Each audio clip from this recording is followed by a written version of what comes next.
Bonjour à tous, content de vous retrouver en ce joli mois de mai. Alors je vais faire une vidéo un peu spéciale où je vais parler aujourd'hui comment exposer avec les caméras RED.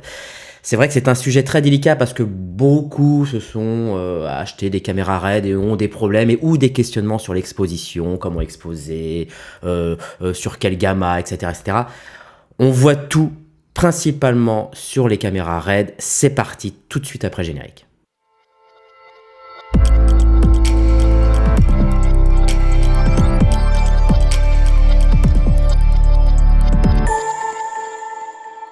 Merci de votre fidélité.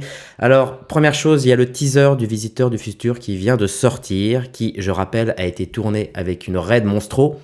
Alors, c'est pas la RED Monstro telle qu'on la connaît, qu'on peut voir sur Internet, c'est la fameuse DXL2, la caméra de chez RED Monstro Panavisée, entre guillemets, hein, c'est-à-dire version Panavision, qui est en ligne. Donc, je vous mets la petite fiche ici.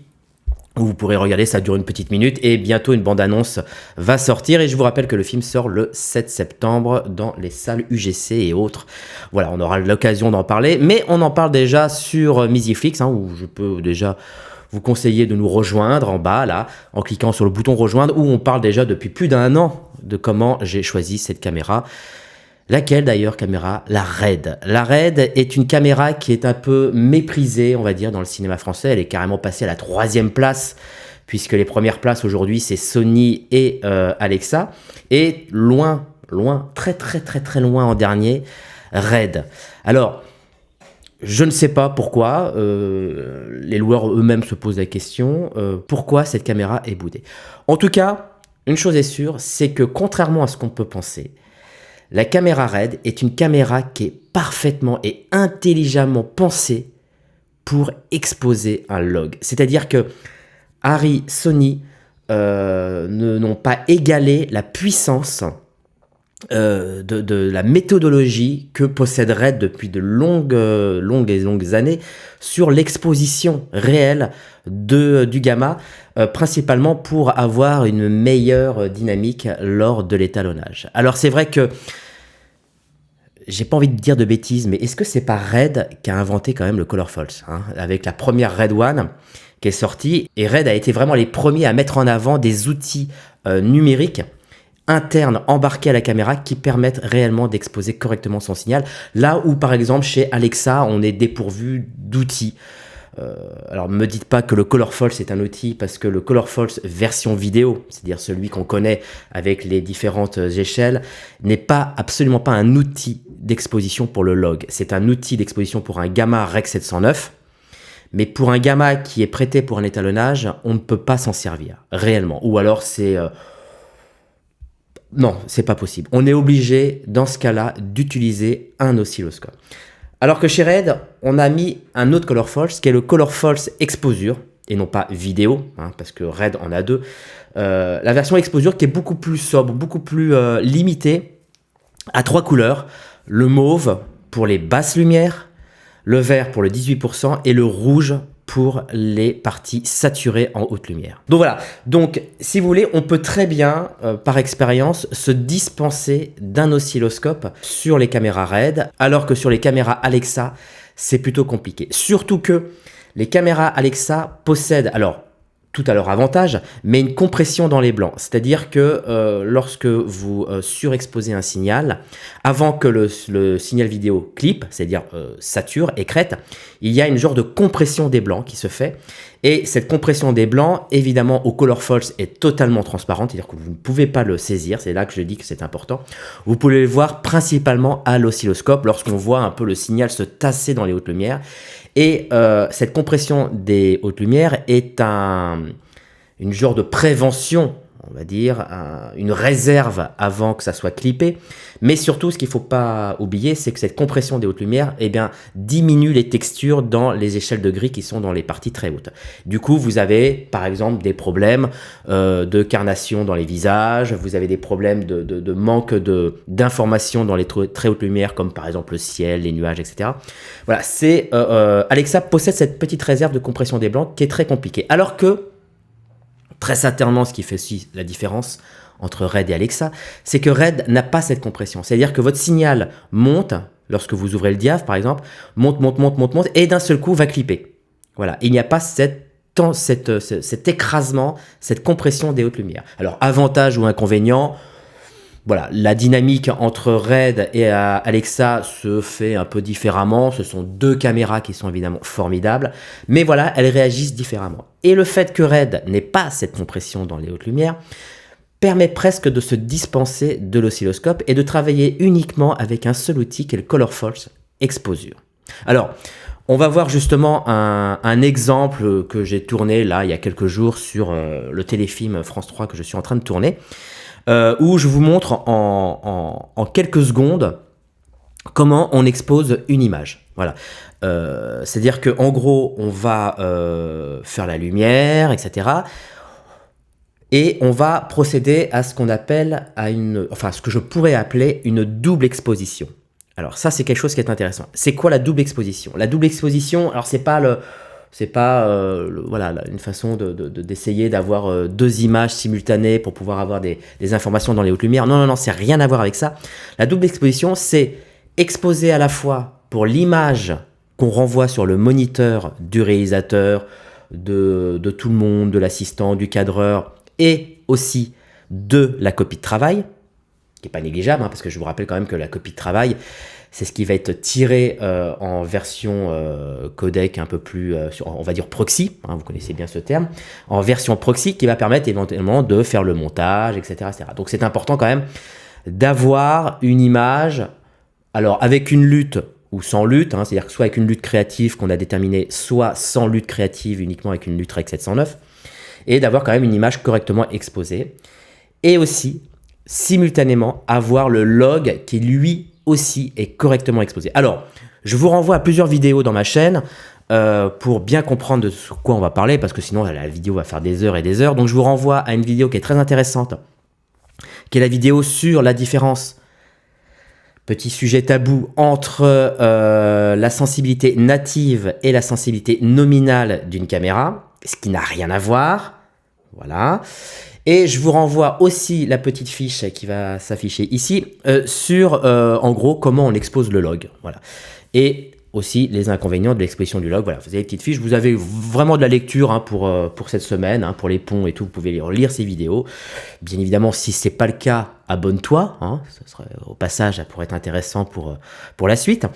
Et voilà, donc je vous renvoie à ces deux vidéos. Et donc, comme je l'ai dit, je vais résumer vite fait, grosso merdo, il faut bien faire la différence entre sensibilité nominale et sensibilité native et bien comprendre que exposer un log, c'est détruire le Rec 709.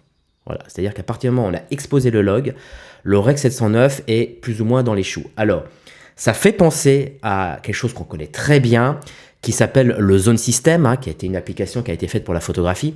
Le Zone System consiste à, en fonction du sujet qu'on va filmer, du paysage qu'on va filmer et des rapports de contraste que présente la scène, eh bien, on va exposer en privilégiant plus ou moins soit les hautes lumières, soit les basses lumières. Ce qui, forcément, lorsqu'on fait un tirage de planche contact, c'est-à-dire qu'on met toutes les photos les unes par rapport aux autres, et on va faire à une exposition unique toutes les photos, un peu comme une copie de travail, eh bien on va se retrouver avec des photos surexposées, sous-exposées, etc., avec différentes expositions. Et c'est le même problème qu'on trouve aujourd'hui lorsqu'on expose en log. Si on veut se dispenser de l'exposer traditionnellement avec un gris 18%, eh bien on va se retrouver avec, sur les copies de travail, des images, soit surex, généralement à 90% surexposées. Voilà.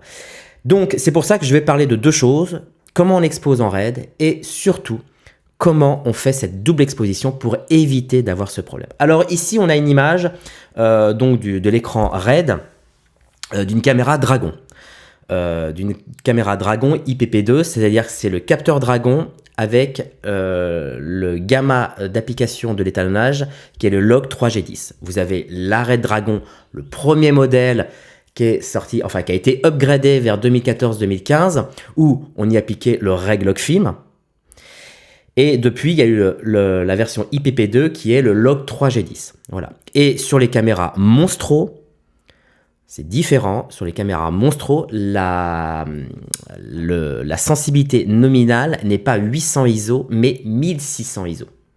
Voilà, on gagne un diaph d'exposition. Alors, ici, on a un exemple concrètement où on a donc une image. On va appuyer sur un bouton, voilà, qui est assigné log. Donc c'est soit on y va dans le menu, soit on l'assigne sur des petits boutons un peu partout sur la RAID, qui va nous permettre de montrer l'image, réellement l'image qu'on aura à l'étalonnage. Alors ça veut dire quoi? Ça veut dire que c'est réellement toute la partie nominale de l'image, à savoir automatiquement on bascule et on le voit, c'est en surbrillance, en ISO 800 ISO. C'est-à-dire que chez Dragon, dans le capteur Dragon, on travaille principalement à 800 ISO. C'est la version nominale, pas native, mais version nominale du capteur qui nous permet d'avoir une répartition de la dynamique qui est, on va dire, au point de vue rapport qualité-bruit, si je peux me permettre, qui est très bonne. Voilà. Donc c'est 800 ISO et on passe à 5600 Kelvin. Pourquoi 5600 Kelvin? Parce que ce sont des capteurs CMOS et que nativement les capteurs CMOS sont calibrés en lumière du jour. Et donc on se retrouve donc avec une image. Alors eux ils appellent ça l'image RAW, ce qui n'a évidemment rien à voir avec le RAW. C'est un défaut de langage parce que vous savez très bien que le RAW n'est pas une image, mais donc des informations binaires. Mais ils ont mis à côté le log, donc en gros, vous avez le log. Donc c'est là-dessus, c'est sur cette image qu'on va réellement exposer son capteur. Alors, à partir de là, on va utiliser par exemple ici le Color Falch. Donc je rappelle le Color Falch, vous avez 3 couleurs, c'est la version exposure. Vous avez la version verte qui est le 18%, la version mauve qui est les basses lumières, donc vraiment ce qu'on appelle le pied de courbe, et le rouge qui est la partie où ça écrète, qui est l'épaule de courbe. Voilà, donc le but en gros, si on veut pas se prendre la tête, c'est qu'on ait le maximum de vert partout.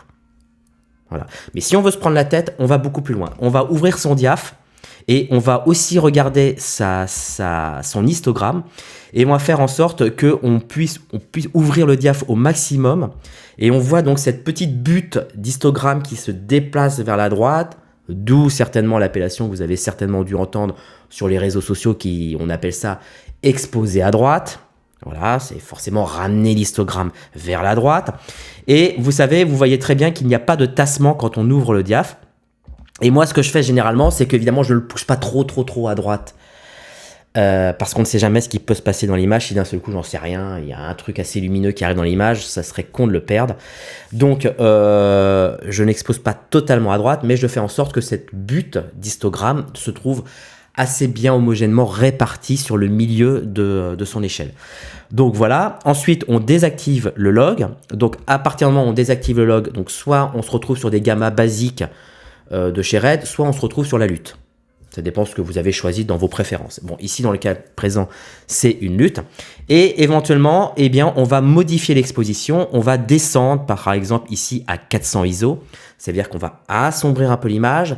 Peut-être parce que lorsqu'on reste à 800 ISO, l'image peut paraître surexposée du fait tout simplement qu'on a exposé du côté droit l'histogramme. Donc, on peut avoir une image un peu surex. Donc, du coup, on va redescendre en ISO. Et pourquoi ce n'est pas grave de descendre en ISO, puisqu'après, à l'étalonnage, lorsque vous appliquerez donc après Confo et que vous serez sur DaVinci ou n'importe quel autre logiciel d'étalonnage, vous allez créer un projet de metadata qui va vous dire, eh bien, toute la timeline, vous la remettez à 800 ISO. Voilà, c'est des métadatas, c'est réversible, donc on peut remodifier la sensibilité. C'est pour moi, le seul avantage du RAW. Voilà, le RAW pour moi n'a pas énormément d'utilité lorsqu'on travaille en log, mais pour le coup, pour gérer la double exposition, le RAW est très pratique. Donc du coup, on va réinitialiser et on va remettre toutes les images à 800 ISO. Et bien évidemment, on va tout repasser en log 3G10 et en RAID wide gamut, l'espace colorimétrique le plus large. Et du coup, on va se retrouver à chaque fois, sur tous les plans, dans la même situation lorsqu'on avait appuyé sur le bouton log pour faire son exposition. Et on va se retrouver donc sur une image avec une pleine dynamique qui a été parfaitement travaillée, aussi bien pour les basses lumières que les hautes lumières. Et donc, voilà, en l'espace de quelques secondes, avec uniquement les outils internes de la caméra, on a pu gérer la double exposition. l'exposition du log pour l'étalonnage, l'exposition correcte et agréable à voir, entre guillemets, pour la copie de travail et pour le retour du moniteur. Voilà les amis. Alors tout ça évidemment, l'exemple que je vous ai montré, c'est sans oscilloscope. Mais encore une fois, si vous avez un oscilloscope, qui je vous rappelle n'est pas embarqué en interne sur la caméra RED, eh bien c'est un petit plus parce que vous pourrez voir donc le log 3G10 varier. Et voilà. Mais tout ça pour vous dire que, encore une fois, RED a fait très très très fort. Là où Arri et Sony ne l'ont pas fait, c'est ils se sont mis à la place, franchement, de l'opérateur qui se soucie d'exposer correctement son log, et là principalement son log 3G10. Voilà les amis, si vous avez des questions, excusez-moi pour cette vidéo un peu longue et un peu blabla, mais voilà, c'est du cours, purement du cours. Si vous avez des questions, l'espace commentaire, pensez à vous abonner, activez la petite cloche, et moi je vous retrouve à très vite pour d'autres aventures. Ciao.